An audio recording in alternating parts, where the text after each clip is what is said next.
Graça e paz. Seja bem-vindo ao canal O Poder da Proclamação. Assim também ocorre com a palavra que sai da minha boca. Ela não voltará para mim vazia, mas fará o que desejo e atingirá o propósito para o qual a enviei. A palavra de Deus, ela nunca volta vazia. Isaías 55:11. E este evangelho do reino será pregado em todo o mundo como testemunho a todas as nações. Então virá o fim. Mateus 24:14. E vi o céu aberto, e eis um cavalo branco, e o que estava sentado sobre ele chama-se Fiel e Verdadeiro, e julga e peleja com justiça. Apocalipse 19:11. E a última palavra que Jesus disse através da visão de João no Apocalipse: aquele que testifica estas coisas diz: certamente cedo venho. Amém. Ora vem Senhor Jesus. Audiolivro Humildade, a beleza da santidade, de Andrew Murray. Humildade e felicidade. De boa vontade, pois, mais me gloriarei nas fraquezas, para que sobre mim repouse o poder de Cristo.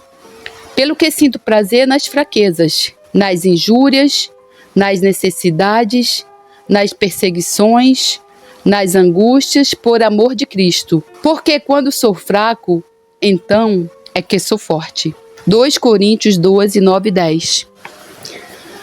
Para que Paulo não se glorificasse, o que seria fácil de fazer devido à sua revelação no Espírito, foi-lhe dado um espinho na carne para mantê-lo humilde. O primeiro desejo de Paulo foi que esse espinho fosse removido, e por isso ele suplicou 3 vezes ao Senhor. A resposta foi que o julgamento é uma bênção. Através da fraqueza e humilhação que isso trouxe a Paulo, a graça e a força do Senhor poderiam ser mais bem manifestadas. Paulo entrou imediatamente em uma nova etapa em sua relação com o julgamento. Em vez de simplesmente resistir a isso, ele glorificou com muito prazer. Em vez de pedir a libertação, ele teve prazer em continuar com esse espinho. Ele havia aprendido que o lugar da humilhação é o lugar da bênção, do poder e da alegria.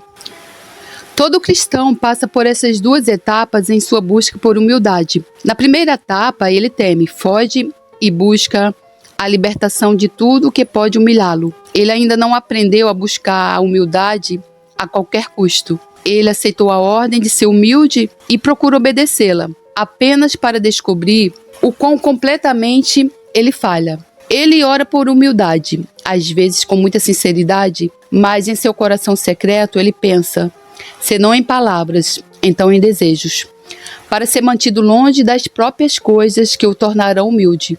Ele ainda não está tão apaixonado pela humildade, como a beleza do Cordeiro de Deus e a alegria do céu. Ele ainda não venderia tudo para obtê-la. Em sua busca e sua oração por ela, ainda há um senso de carga e escravidão.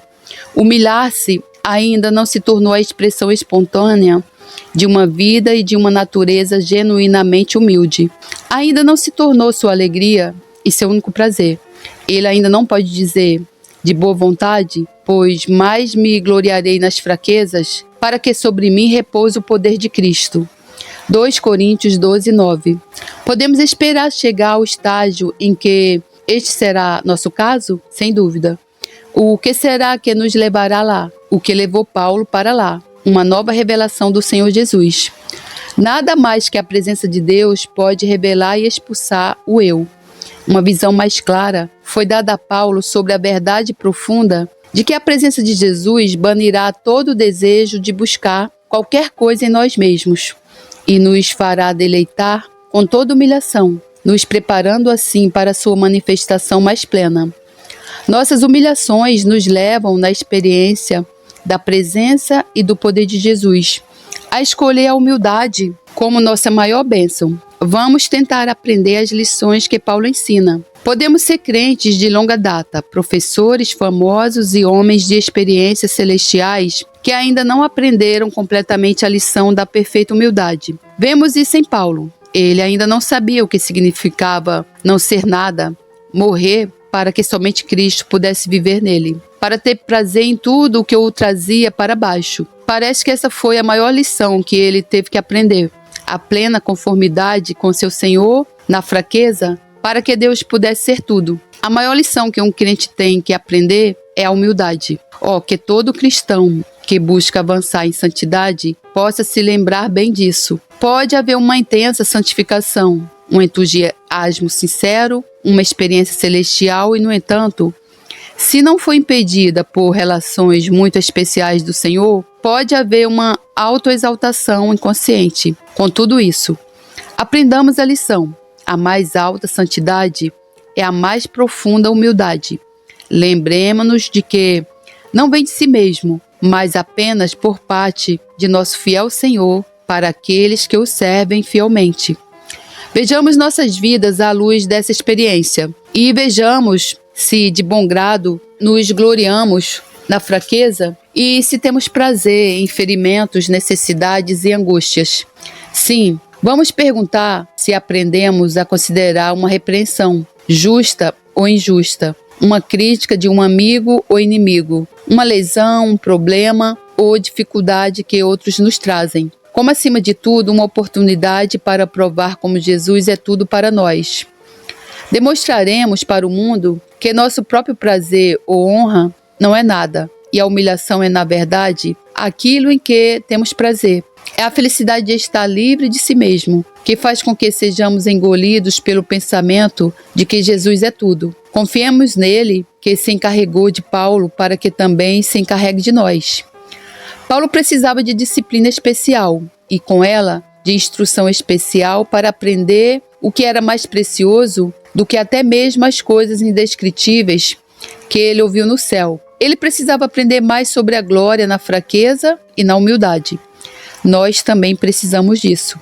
Aquele que cuidou dele também cuidará de nós. A escola na qual Jesus ensinou Paulo também deve ser a nossa escola. Ele nos cuida com ciúmes e carinho, para que não nos exaltemos. Quando nos exaltamos, ele procura nos revelar o mal e nos livrar dele. Na provação, fraqueza e problemas, ele procura nos trazer para baixo até que aprendamos que sua graça é tudo e que devemos ter prazer exatamente naquilo que nos humilha.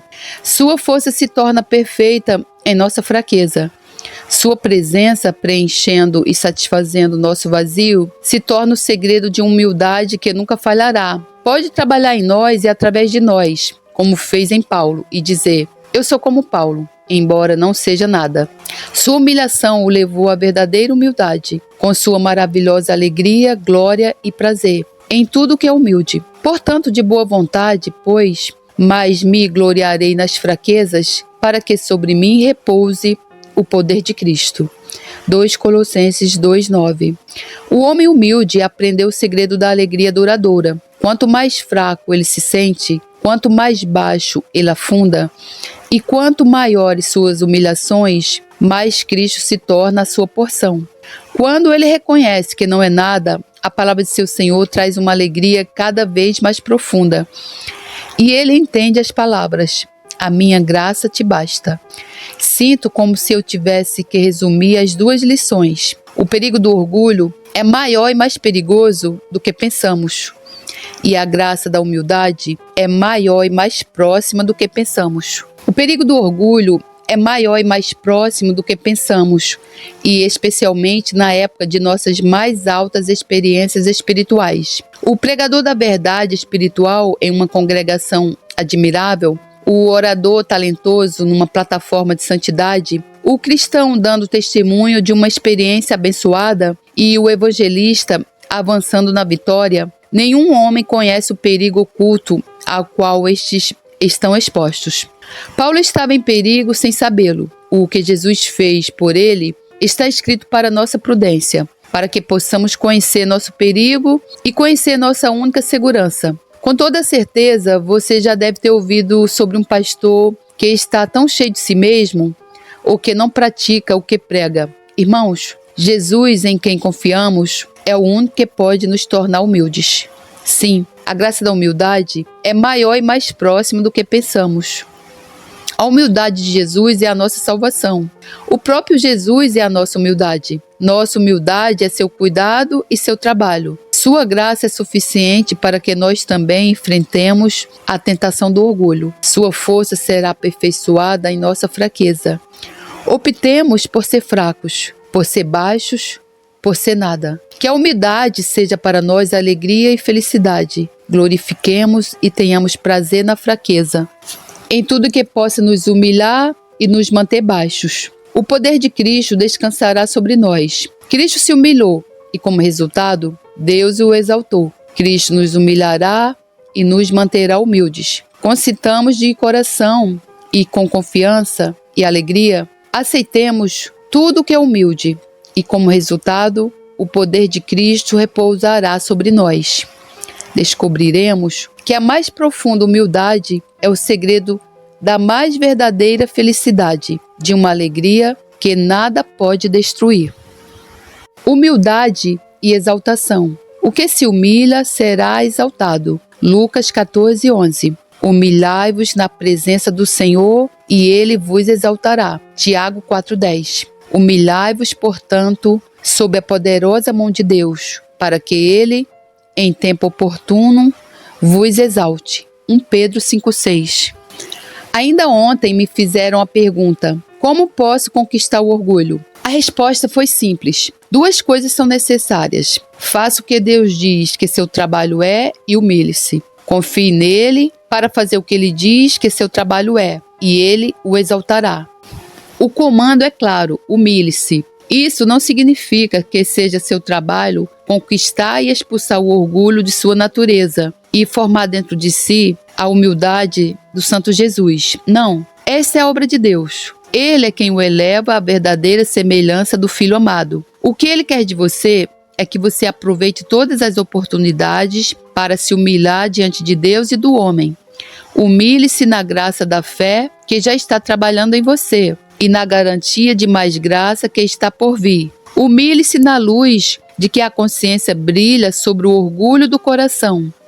Mesmo que possa haver muitas falhas e quedas, mantenha-se firme sob o comando imutável. Humilhe-se. Aceite com gratidão tudo o que Deus permite, de dentro ou de fora, de amigo ou inimigo, na natureza ou na graça, para lembrá-lo de sua necessidade de humildade e para ajudá-lo. Considere a humildade como a virtude mãe, seu primeiro dever diante de Deus, a única salvaguarda constante da alma, e coloque seu coração nessa fonte de todas as bênçãos. A promessa é divina e segura.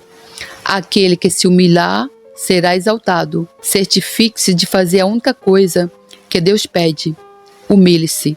Deus será fiel para fazer o que Ele prometeu. Ele dará mais graça e o exaltará no devido tempo. Todas as relações de Deus com o homem são caracterizadas por 2 etapas. Há o tempo de preparação, quando o comando e a promessa, misturados com a experiência de esforço, fraqueza, fracasso e sucesso parcial, produzem a expectativa de algo melhor. Os homens treinam e disciplinam para um estágio superior. Então chega o momento do cumprimento, quando a fé herda a promessa e desfruta do que tantas vezes lutou. Essas etapas são verdadeiras em cada parte da vida cristã e na busca de cada virtude. Ela é fundamentada na própria natureza das coisas, em tudo o que diz respeito à nossa redenção. Deus deve tomar a iniciativa. Quando isso tiver sido feito, chega a vez do homem. No esforço de buscar obediência e realização, ele deve aprender a conhecer sua fraqueza, em alto desespero, para morrer para si mesmo. Desta forma, ele está equipado voluntária e inteligentemente para receber de Deus a conclusão daquilo que ele aceitou no início por ignorância. Então Deus, antes que o homem o conhecesse corretamente ou entendesse plenamente qual era seu propósito, é desejado e acolhido como tudo em tudo. É a mesma coisa na busca da humildade. Para todo cristão, a ordem vem do trono do próprio Deus para se humilhar. A entusiasmada tentativa de ouvir e obedecer será recompensada com a dolorosa descoberta que o homem não está disposto a ser visto como nada e a se submeter absolutamente a Deus. Abençoado é o homem que aprende a colocar sua esperança em Deus e persevera apesar de todo o poder do orgulho dentro dele, com atos de humilhação diante de Deus e dos homens. Conhecemos a lei da natureza humana. Atos produzem hábitos. Hábitos geram temperamento.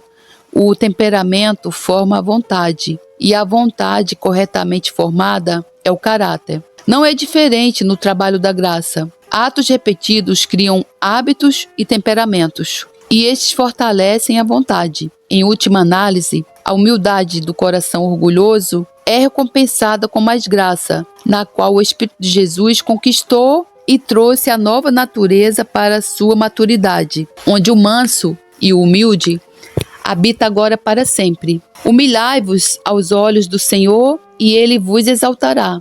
Tiago 4,10. De que forma existe a exaltação? A maior glória da criatura está em ser apenas um recipiente para receber, desfrutar e mostrar a glória de Deus. Tal homem só pode fazer isso porque não está disposto a ser nada em si mesmo, para que Deus possa ser tudo. A água sempre preenche primeiro os lugares mais baixos. Quanto mais baixo e mais vazio um homem se coloca diante de Deus, mais rápido e mais cheio será o influxo da glória divina. A exaltação que Deus promete não é e não pode ser nenhuma coisa externa, além de si mesmo. Tudo o que Ele tem que dar ou pode dar é mais de si. A exaltação não é como um prêmio terreno, algo frívolo. Nada mais é do que o dom de tal humildade divina em nós, de tal conformidade e posse da humildade do Cordeiro de Deus, que nos permite receber plenamente a morada de Deus. Aquele que se humilhar será exaltado. O próprio Jesus é a prova, verificando a verdade dessas palavras. A certeza de seu cumprimento, para nós, está mais garantida no fato de que ele é o próprio juramento. Tomemos seu jugo sobre nós e aprendamos dele, pois ele é manso e humilde de coração. Se estivermos dispostos a nos doar a ele, como ele se doou a nós, ele se doará a cada um de nós novamente. E nós não estaremos desigualmente ungidos com ele. Ao entrarmos mais profundamente na comunhão de sua humilhação divina, podemos contar com o fato de que o Espírito de Deus e da glória repousará sobre nós. A presença e o poder do Cristo glorificado virão àqueles que são de um espírito humilde. Quando Deus puder ter novamente seu legítimo lugar em nós, Ele nos erguerá. Faça de sua glória seu alvo ao se humilhar. Ele fará de sua glória, aperfeiçoando sua humildade e respirando em você, como sua vida interior, o próprio Espírito de seu Filho.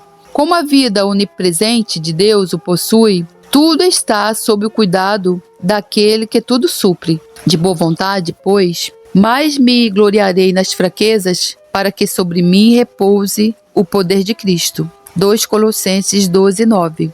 Amigo, não temos aqui a razão de nossa santificação e nossa fé terem produzido tão pouco na busca da santidade? Foi por interesses próprios e por sua força que o trabalho foi feito, sob o nome de fé. Foi por interesses próprios e por sua felicidade que Deus foi procurado. Foi inconscientemente, mas em interesses próprios, que a alma se alegrou. Nunca soubemos que a humildade absoluta, permanente, semelhante à humildade e modéstia de Cristo, penetrando e marcando toda a nossa vida com Deus e com o homem, era o elemento mais essencial da vida de santidade que buscávamos. É somente na posse de Deus que eu me perco. Como é na altura, largura e glória do sol que se vê a mancha de poeira brincando em seus feixes.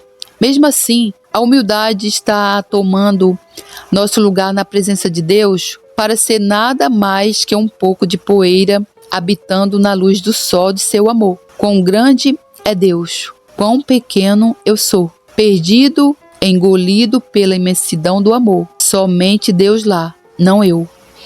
Que Deus nos ensine a acreditar que ser humilde e que não ser nada em sua presença é a maior realização e a mais plena bênção da vida cristã.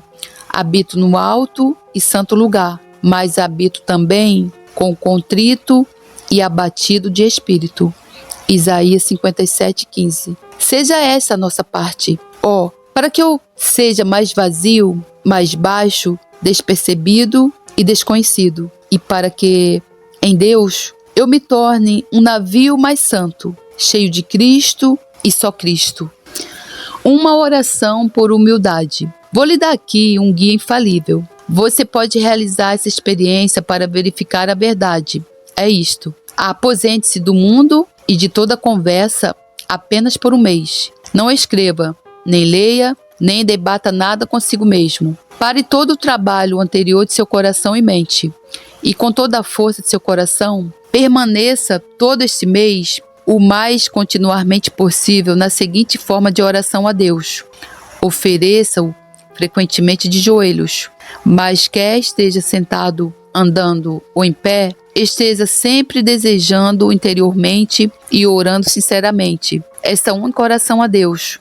Que de sua grande bondade Ele vos dê a conhecer e tire de vosso coração toda espécie e forma e grau de orgulho, seja de espíritos malignos, seja de vossa própria natureza corrupta, e que Ele desperte em vós a mais profunda e verdadeira humildade. Rejeite todo pensamento, foque somente em esperar e orar sobre este assunto do fundo do seu coração, com verdade e seriedade. Se você puder e se entregar com verdade e sinceridade a este espírito de oração, ousarei declarar que se você tivesse em você o dobro de espíritos malignos que Maria Madalena tinha, todos eles seriam expulsos de você, e você seria forçado com ela a chorar lágrimas de amor aos pés do Santo Jesus. Bem, eu posso dizer que eu tinha o dobro dos espíritos malignos que a Maria Madalena tinha.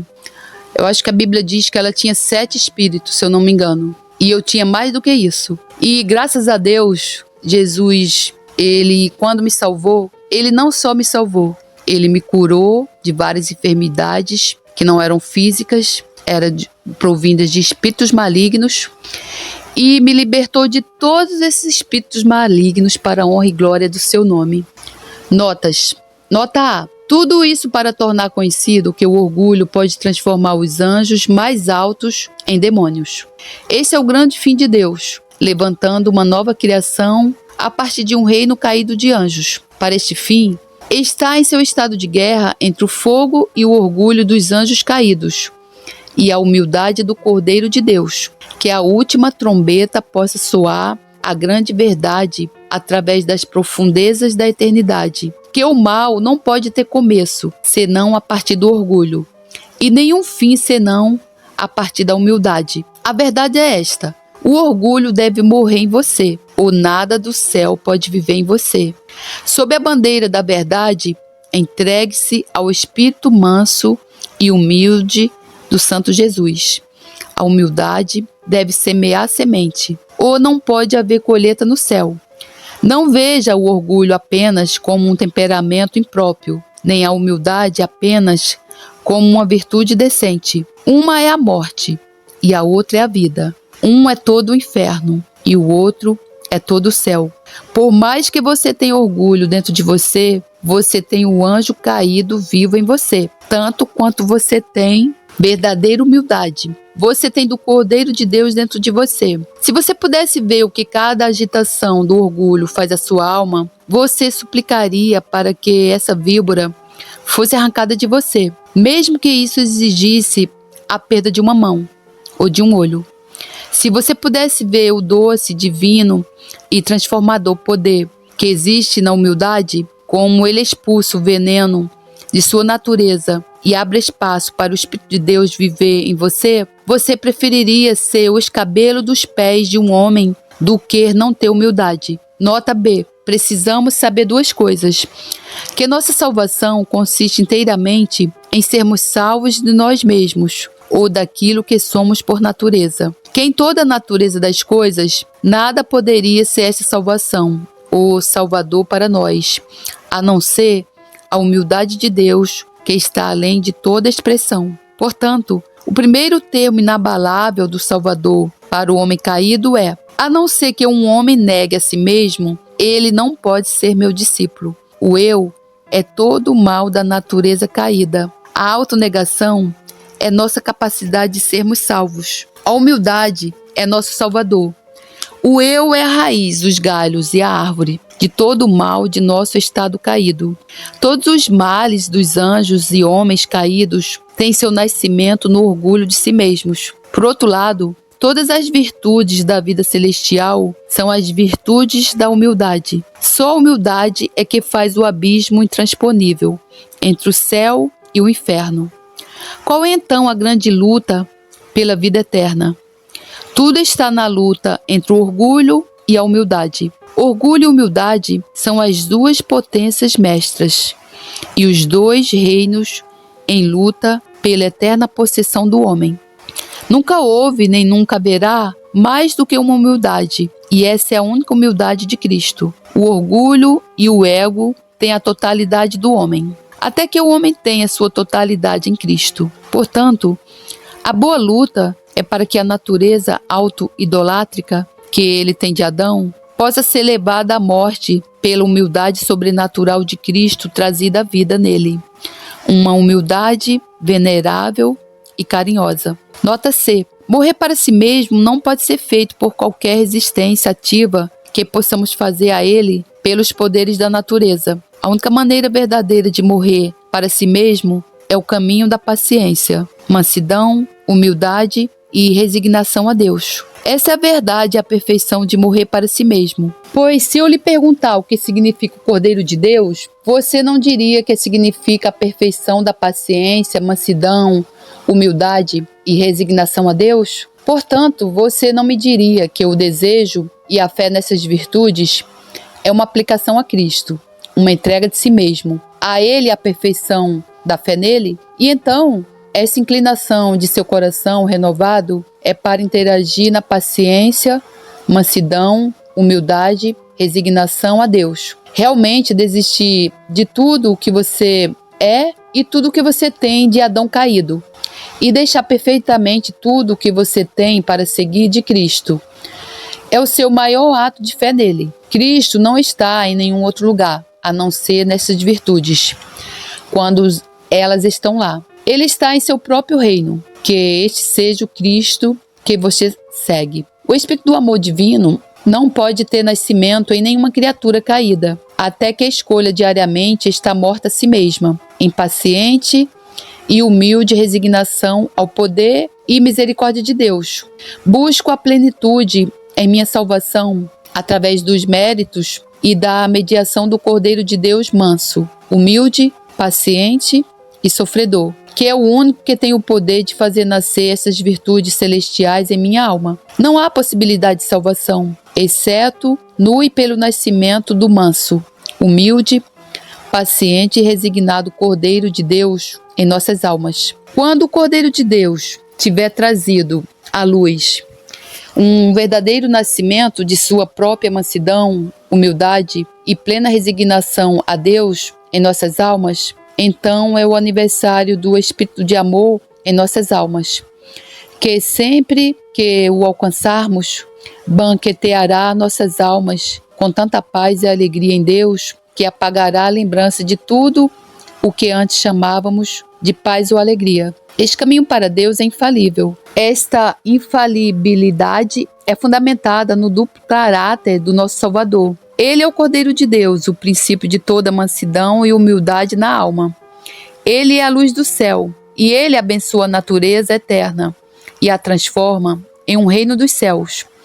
Quando estamos dispostos a descansar nossas almas em mansidão e humilde resignação a Deus, é então que ele, como a luz de Deus, alegremente nos invade, transforma nossas trevas em luz e começa aquele reino de Deus e de amor dentro de nós, que nunca terá um fim. Nota D. Um segredo de segredos, humildade, a alma da verdadeira oração. Até que o espírito do coração se renove, até que seja esvaziado de todos os desejos terrenos e fique com a fome e sede habituais de Deus, que é o verdadeiro espírito de oração, até lá Todas as nossas orações serão mais ou menos muito parecidas com as lições dadas aos estudiosos e as diremos principalmente apenas porque não ousamos descuidá-las. Mas não se desencoraje. Siga os seguintes conselhos e então você poderá ir à igreja sem qualquer perigo de mero trabalho labial ou hipocrisia. Embora deva haver um hino ou uma oração cuja linguagem seja mais elevada do que a do seu coração. Faça isto. Vá à igreja como o publicano foi ao templo. Fique interiormente com o espírito de humildade, como o publicano que disse: ó Deus, sê propício a mim, pecador. Lucas 18:13. Permanece inalterável, pelo menos em seu desejo. Nessa forma, o estado de coração. Ele santificará cada petição que sair de sua boca. Quando algo é lido, cantado ou orado, que é mais exaltado do que seu coração, se você fizer disso uma ocasião de afundar ainda mais no espírito do publicano, você será então ajudado e altamente abençoado por aquelas orações e louvores que parecem pertencer apenas a um coração melhor do que o seu. Isto, meu amigo, é o segredo dos segredos. Ele o ajudará a colher onde você não semeou e será uma fonte contínua de graça em sua alma. Tudo o que agita interiormente em você, ou que lhe acontece exteriormente, torna-se um bem real para você. Se ele encontra ou excita em você este humilde estado de espírito, nada é em vão ou sem lucro para a alma humilde. Está sempre em um estado de crescimento divino. Tudo que cai sobre ele é como um orvalho do céu para ele. Cale a boca, portanto, nesta forma de humildade. Tudo de bom está encerrado nisto. É uma água do céu, quem transforma o fogo da alma caída na mansidão da vida divina e cria óleo, do qual o amor por Deus e pelo homem recebe sua chama. Esteja, portanto, sempre com essa mentalidade, que seja como uma peça de vestuário onde você está sempre coberto e uma cinta com a qual você está afivelado. Não respire senão dentro e fora de seu espírito. Não veja nada senão com seus olhos. Não ouça nada senão com seus ouvidos. Então, quer você esteja na igreja ou fora dela, ouvindo os louvores de Deus, ou recebendo injustiças dos homens e do mundo, tudo será edificação e tudo ajudará a avançar seu crescimento na vida de Deus. Louvado seja o nome do nosso Senhor por todos os séculos dos séculos. Amém. Obrigada, Senhor, por esse ensino. Deus Pai Todo-Poderoso, toda honra e toda glória a Ti, Senhor, Criador de todas as coisas. O começo, o meio, o fim, aquele que era, aquele que é, o Deus Todo-Poderoso, o que há de vir a julgar os vivos e os mortos, a quem perante o qual todo joelho e toda língua se dobrará e confessará que Jesus Cristo é o Senhor. Obrigada, Deus. Obrigada, Deus, por ter dado o Teu Filho como cordeiro para ir para o matadouro, humilde, calado, nunca resmungou, nunca falou uma palavra de blasfêmia. Foi lá, manso e humilde de coração. Senhor, sem a Tua ajuda, Senhor, sem a ajuda do Teu Espírito Santo, nós não podemos seguir os passos do Cordeiro, Senhor. Arranca, Senhor, de nós todo o orgulho, Senhor, porque a raiz de todo mal é o orgulho. O orgulho fez com que o maligno, Satanás, o rebelde, o violento, quisesse tomar o lugar de Deus, cobiçasse o lugar de Deus. O orgulho, Senhor, assim como o dinheiro, é a raiz de todo o mal, Senhor. Arranca, Senhor, de nós todo o orgulho, Senhor. Porque esse orgulho, Senhor, que fez com que a Eva lá e o Adão pecasse lá contra Deus, quisesse ser igual a Deus, quisesse conhecer o sobrenatural de Deus, se rebelaram contra Deus. Então, Senhor, assim somos nós, Senhor. A nossa mente é carnal, é inimiga de Deus. A nossa mente, se pudesse, mandava matar Deus. Senhor, essa carne pecaminosa, essa velha herança é dada de Adão nós não podemos fazer nada, Senhor, sem a tua ajuda. Só o Senhor pode arrancar todo orgulho, toda rebelião, Senhor.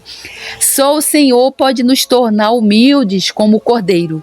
Senhor, quanta gente, Pai, eu vejo, assim eu também estava na igreja, se achando salvo.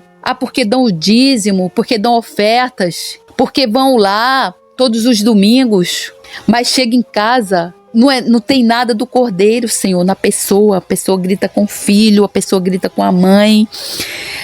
Não tem nenhum dos frutos do Espírito Santo na vida, Senhor, da pessoa. Senhor, nós não podemos lutar contra a nossa carne sem o teu Espírito Santo de Deus, Senhor. Senhor, nós não podemos ter uma transformação da nossa mente se nós não lermos a tua palavra. Se nós não nos alimentarmos da tua palavra diariamente, como a gente toma o café, como a gente almoça, como a gente janta, Senhor. A tua palavra, Senhor, é só ela que nos liberta. É só a verdade, Senhor. Por isso que a tua palavra diz que o teu povo perece. O meu povo perece porque lhe falta conhecimento. E só é a tua verdade, Senhor, que liberta. Senhor, portanto, nos desperta, Senhor, para buscarmos na tua palavra. Arranca esse orgulho, Senhor, que faz com que a gente confie no homem. Porque a tua palavra diz que maldito é o homem que confia no homem. Nós não podemos confiar em pregadores, em ministérios, em cavalos. Nós só podemos confiar no Senhor. Maldito o homem que confia no outro homem. Maldito o homem que confia no outro homem. Nós não podemos confiar no que os pregadores falam, Senhor. Há muitos homens de Deus, como esse homem que escreveu muitos livros, que viveu para o Evangelho, que viveu para pregar o Evangelho. Mas, Senhor, a tua palavra tem se cumprido e a gente tem visto nas igrejas hoje pastores que não têm nada de pastores, mas de cão, levando rebanhos para o inferno, Senhor. Não estão pregando sobre o pecado, não estão pregando sobre o Deus juiz, só estão pregando sobre a bondade de Deus, sobre a misericórdia de Deus. E essa bondade de Deus, essa misericórdia, nós conhecemos, Senhor, porque são a causa de não sermos consumidos todos os dias, Senhor. Assim dizem Lamentações de Jeremias. Nós só não somos consumidos todos os dias por causa da misericórdia do Senhor, que se renovam todas as manhãs. Portanto, Senhor, nos ajuda, Senhor, a não confiar no homem. Nos ajuda, Senhor, a confiar e nos alimentarmos somente da tua palavra, Senhor, do teu evangelho. Porque a palavra do Senhor, ela é mais refinada do que a prata refinada em cadinho de barro. A palavra do Senhor é mais pura do que o ouro, mesmo o ouro mais puro. Ela é mais doce do que o mel, mesmo o mel que goteja do favo. Senhor, que as palavras da nossa boca, a meditação do nosso coração sejam agradáveis a Ti, Senhor. E que nós possamos ver o mundo, ver o nosso irmão, ver com os olhos do Senhor, ouvir com os ouvidos do Senhor, pensar com a mente do Senhor, falar com a boca do Senhor, andar nas pegadas do Senhor, carregar nossa cruz diariamente como o Senhor carregou a cruz dele, Senhor. Senhor, por tão pouco nós começamos a reclamar, a resmungar, meu Deus. Nos ajuda sempre, Senhor, a olhar Jesus carregando aquela cruz. Jesus falando com Deus. Deus, meu Pai, afasta de mim esse cálice, mas que não seja feita a minha vontade, mas a tua. Senhor, nos ajuda a ser como Jesus, que lavava os pés dos seus discípulos. Nos ajuda a ser como Jesus, que ensinava a seus discípulos a humildade, porque antes era Jesus que ensinava, mas agora é o Espírito Santo de Deus que habita em nós, que nos ensina, porque Ele é nosso Consolador, porque Ele geme com gemidos inexprimíveis. Porque, Senhor, sem a ajuda do Teu Espírito Santo de Deus, sem a ajuda do Espírito Santo de Deus, Sem a intercessão do nosso Salvador, do nosso Libertador, do nosso Redentor, do nosso advogado fiel, do nosso sumo sacerdote Jesus Cristo, nós não podemos vencer o mundo, Senhor. Somente com a ajuda do Teu Espírito Santo, nós podemos caminhar nas pegadas do Cordeiro. Portanto, Senhor, nos ajuda, Pai. Nos ajuda, Senhor. Nos ajuda, Senhor. Por favor, Senhor, nos ajuda. Em nome do Senhor Jesus Cristo, eu te peço, eu te suplico. Nos ajuda arrancando todo orgulho, nos dando no lugar do orgulho a humildade e a santidade do Cordeiro. Santidade sem a qual ninguém verá Deus, ninguém chegará a Deus. Nós precisamos, Senhor, de santidade. Nós precisamos ser aquela noiva santa, imaculada, sem rugas, sem manchas, sem nódoas, vestidas com vestido branco, Senhor. Essa é a tua igreja, Senhor. Essa é a igreja do Senhor que aguarda a vinda do Rei, porque Ele está às portas. Jesus reina, Ele vive. O Rei está às portas. Ora, vem Senhor Jesus. Maranata, ora, vem Senhor Jesus. Filho meu, atende a minha sabedoria. A minha inteligência inclina o teu ouvido, para que guardes os meus conselhos e os teus lábios observem o conhecimento, porque os lábios da mulher estranha destilam favos de mel, e o seu paladar é mais suave do que o azeite. Mas o seu fim é amargoso como o absinto, agudo como a espada de dois gumes. Os seus pés descem para a morte, os seus passos estão impregnados do inferno, para que não ponderes os caminhos da vida. As suas andanças são errantes, jamais os conhecerás. Agora, pois, filhos, dai-me ouvidos, e não vos desvieis das palavras da minha boca. Longe dela seja o teu caminho, e não te chegues à porta da sua casa, para que não des a outrem a tua honra, e não entregues a cruéis os teus anos de vida, para que não farte a estranhos o teu esforço, e todo o fruto do teu trabalho vá parar em casa alheia, e no fim venhas a gemer no consumir-se da tua carne e do teu corpo. E então digas: como odiei a correção, e o meu coração desprezou a repreensão. E não escutei a voz dos que me ensinavam, nem aos meus mestres inclinei o meu ouvido. No meio da congregação e da assembleia foi que eu me achei em quase todo o mal. Bebe água da tua fonte, e das correntes do teu poço derramar-se-iam as tuas fontes por fora, e pelas ruas os ribeiros de águas sejam para ti só, e não para os estranhos contigo. Seja bendito o teu manancial, e alegra-te com a mulher da tua mocidade, como serva amorosa e gazela graciosa. Os seus seios te saciem todo o tempo, e pelo seu amor sejas atraído perpetuamente. E porque, filho meu, te deixarias atrair por outra mulher, e te abraçarias ao peito de uma estranha? Eis que os caminhos do homem estão perante os olhos do Senhor, e Ele pesa todas as suas veredas. Quanto ao ímpio, as suas iniquidades o prenderão, e com as cordas do seu pecado será detido. Ele morrerá porque desavisadamente andou, e pelo excesso da sua loucura se perderá.